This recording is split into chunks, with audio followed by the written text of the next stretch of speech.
This is Christina Shala, and welcome to another episode of Empowering the Educator Within. In the last episode, we looked at triaging language needs for ELL students, and today's episode is sort of a follow-up on that, and we'll touch on different things you can do to teach functional language to your beginner ELL students. Before delving into teaching strategies, what are the different types of functional language? Let's take a look. In last week's episode, different types of functional language were discussed, which included readings, classroom objects like pencil, eraser, ruler, places around the school like the gym, the library, the music room, subject areas to help students with transitions, and lastly, task words such as read, write, draw, explain.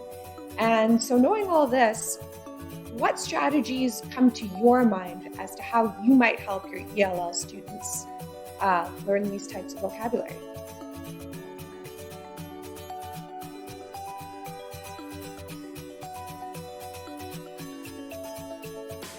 So the first thing you're going to want to look into getting is some form of translator. And this goes beyond just teaching functional language, but from day one, they're kind of a necessary tool to help your beginner ELL students get settled. And they basically, a student can speak in their native language and it will translate to English for you and vice versa. So if you're comfortable downloading an app on your phone and communicating with them through your phone, Say Hi would be a great one to get. If you're able to get them their own tablet, you can download Google Translate or Microsoft Translate for them. And again, just a great tool to help them get settled and communicate their needs from day one. It's also a valuable tool when teaching academic language, but we'll get into that in later videos. Another thing you can do to help your ELL students learn some functional language is to create labels for objects in the classroom. And now these labels can either be in English only if you've got multiple ELL students coming in from different language backgrounds, because then it just gets a little difficult to accommodate them all. But if you've just got the one student, you can feel free to create these labels in English and in their native tongue.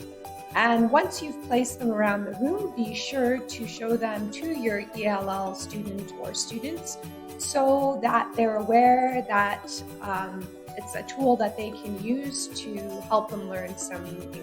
Aside from classroom labels, creating sets of vocabulary flashcards for your students are also a great tool.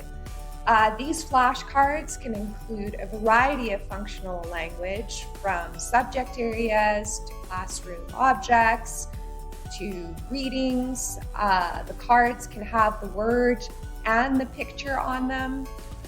You can give the flashcards just as they are, or if you want, you can even place the cards on a ring so that the students can carry these flashcards around with them. And the purpose of that would be if, for example, they needed to borrow a pencil from another student and they weren't comfortable yet saying pencil, they could have the picture card with them. They could point at the picture to the other student, and that way sort of communicate their needs. If you were looking to give the student something that they could use, a tool that they could use to practice the functional language at home, you could also set them up with an account on Quizlet or Quizzes, and you can create sets of flashcards for them online.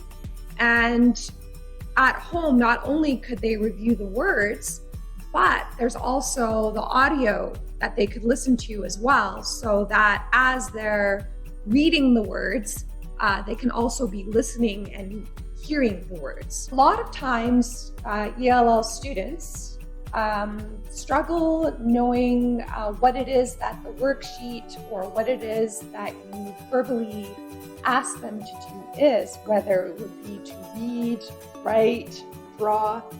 And so creating a dictionary of task words is a great way to help them with that. So these dictionaries can have the task word, and then next to it, you could provide them with an image or a translation in the student's native tongue.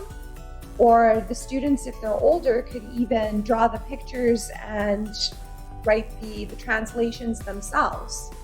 But dictionaries are a great way for students just to have some kind of a resource, a tool, just to quickly flip through and be like, okay, that's what the teacher's asking.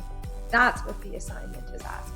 Another great way to help your ELL students learn some functional language is to create games. And these games they can play with other students in the class who are ELL students or not. You can create a set of bingo cards and put pictures of the functional vocabulary words on the card, and then ask one student to be the game caller, and they call out the words, and if the students have them, they can place chips or X off on their card. Another one that you can do is memory. And all you would need to do really is create a duplicate set of the flashcards that you've already made. And as they're playing with a partner or a few other students in the classroom, when the words are flipped over, in order for them to keep the pair, they have to say what the word is out loud. You can also have the students play Go Fish.